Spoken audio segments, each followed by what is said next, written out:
আমের রাজ্য সাতক্ষীরার আমবাগানগুলো সেজে উঠেছে হলুদ আর সবুজে। ঋতুরাজ বসন্তের শুরুতেই আম গাছগুলোতে ফুটে উঠেছে মুকুল। জেলার প্রতিটি এলাকায় আমের গাছগুলো এখন মুকুলে ভরপুর। গত বছরের তুলনায় এবছর আমের বাম্পার ফলনের সম্ভাবনা রয়েছে। আবহাওয়া অনুকূলে থাকলে এবছর 900 থেকে 1000 কোটি টাকার আম উৎপাদন হবে বলে আশাবাদী কৃষিবিদরা। পাশাপাশি ইউরোপ, আমেরিকা সহ বহির্বিশ্বে এবার 200 মেট্রিক টন আম রপ্তানির সম্ভাবনাও রয়েছে। দেশের বাজারে সাতক্ষীরার আমের তুলনা নেই। সাতক্ষীরার আমের সুনাম ও চাহিদা দেশের সীমানা ছাড়িয়ে ছড়িয়ে পড়েছে ইউরোপ ও আমেরিকার বাজারেও।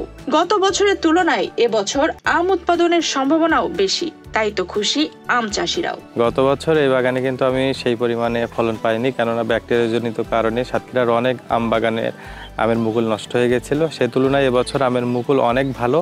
আশা করছি অনেক ভালো আমের ফলন আমরা এবছর পাবো। ইতিমধ্যে আমাদের বাগানগুলোতে ব্যস্ততা বেড়ে গেছে। সাতক্ষীরা, আম্রপালি, ন্যাংরা, গোবিন্দভোগ এবং হিমসাগর এই 4 প্রকার আমরা দেশের বাইরে ইউরোপে রপ্তানি করে থাকি। গত বছরের তুলনায় এবছর গাছের মুকুল ভালো এবং অধিক পরিমাণ ফলন পাবো। বিশেষ করে এই বৃষ্টিতে গাছের গোড়ায় পানি জমে গাছ পুষ্টিকর খাদ্য গ্রহণ করতে পারছে। গত বছর ব্যাকটেরিয়া ও অসময়ে বৃষ্টির কারণে আম চাষিদের ব্যাপক লোকসান গুনতে হয়েছে। এবার বাম্পার ফলনের আশায় বুক বেঁধেছে তারা। গাছে কীটনাশক প্রয়োগ সহ এখন বাগান পরিচর্যায় ব্যস্ত সময় পার করছেন আম চাষিরা। আপনারা দেখতেছেন আমের মুকুল অনেক সুন্দর হয়েছে। আলহামদুলিল্লাহ, আমরা আশা করতেছি এবছর আমের ফলন আমরা ভালো পাবো।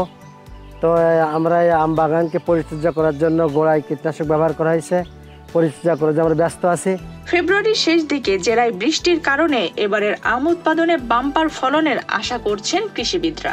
গত বছর 70 মেট্রিক টন আম রপ্তানি করা সম্ভব হয়েছিল, তবে এবছর আম রপ্তানির লক্ষ্যমাত্রা 200 মেট্রিক টন। আমের রাজ্য সাতক্ষীরায় এবার যে আবহাওয়াগত সুন্দর অবস্থা বিরাজ করছে, তাতে আমরা আশা করছি যে 900 থেকে 1000 কোটি টাকার আম উৎপাদিত হবে।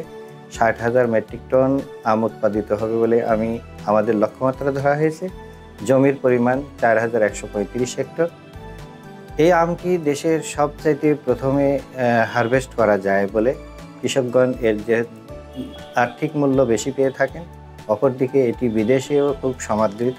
আমরা যদি আবহাওয়া সুন্দর থাকে তাহলে এই যে লক্ষ্যমাত্রা ধরেছি তার চাইতে বেশি আম উৎপাদিত হবে এবং দেশের মানুষও এই এলাকার আম খেয়ে পরিতৃপ্ত হবে।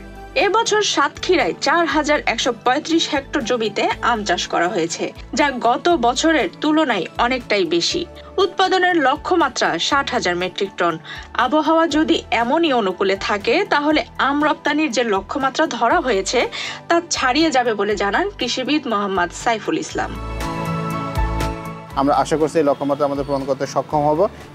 এছাড়াও আমাদের যে সাতক্ষীরাতে আমের সুনাম, সেই সুনামটাকে আমরা ধরে রাখার জন্য কৃষকদের পাশে থেকে তাদেরকে বিভিন্ন পরামর্শ প্রদান করছি।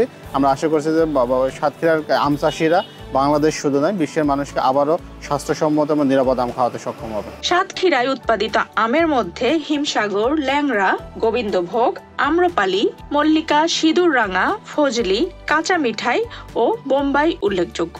জেলায় উৎপাদিত আম গুণে, মানে ও স্বাদে অনন্য। এছাড়া মাটি, আবহাওয়া ও পরিবেশগত কারণে এখানকার বাগানের আম অন্যান্য জেলার তুলনায় অনেক আগেই পাকে।